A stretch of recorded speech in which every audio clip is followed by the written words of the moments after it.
Punjab Kings captain Shreyas Iyer సంతోషంలో మునిగి తేలుతున్నాడు. ఓటమి ఖాయమనుకున్న మ్యాచ్లో గెలుపొందిన ఆనందాన్ని మాటలో వర్ణించలేనన్నాడు. కోల్కతా నైట్ రైడర్స్తో మ్యాచ్లో ఇలాంటి విజయం ఎంతో ప్రత్యేకమని, అయితే ఎట్టి పరిస్థితుల్లోనూ గర్వాన్ని తలకెక్కించుకోనని చెబుతున్నాడు. ఐపీఎల్ 2025లో భాగంగా పంజాబ్ కింగ్స్ మంగళవారం కేకేఆర్తో తలపడింది. ముల్లన్పూర్లో జరిగిన ఈ పోరులో టాస్ గెలిచిన ఆతిథ్య పంజాబ్ తొలుత బ్యాటింగ్ చేసింది. అయితే అనూహ్య రీతిలో 111 పరుగులకే ఆలౌట్ అయింది.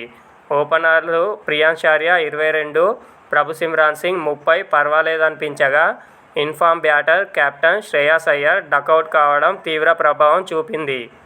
కేకేఆర్ బౌలర్లలో స్పిన్నర్లు వరుణ్ చక్రవర్తి, సునీల్ నరైన్ రెండేసి వికెట్లు పడగొట్టగా, పేసర్లు హర్షిత్ రాణా 3 వికెట్లతో చెలరేగాడు.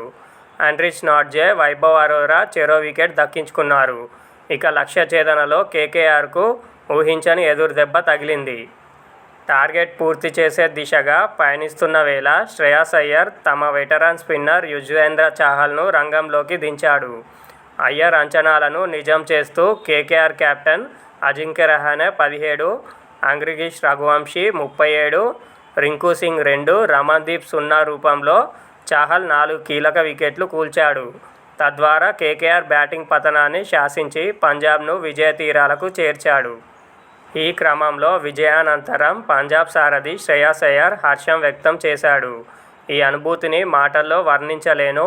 నా మనసు చెప్పిన మాట విన్నాను. బంతి కాస్త టర్న్ అవుతుందని అనిపించింది. అందుకే యుజీని పిలిచి పని అప్పగించాను. సరైన సమయంలో సరైన ఆటగాళ్లను అటాక్ చేయాలని మేము ప్రణాళికలను రచించుకున్నాం. వాటిని యుజీ చక్కగా అమలు చేశాడు. ఇలాంటి విజయాలు ఎంతో ప్రత్యేకం. అంతకంటే నేనేమీ ఎక్కువగా చెప్పలేను. నేను బ్యాటింగ్కి వెళ్ళినప్పుడు వికెట్ అంతా బౌన్సీగా అనిపించలేదు.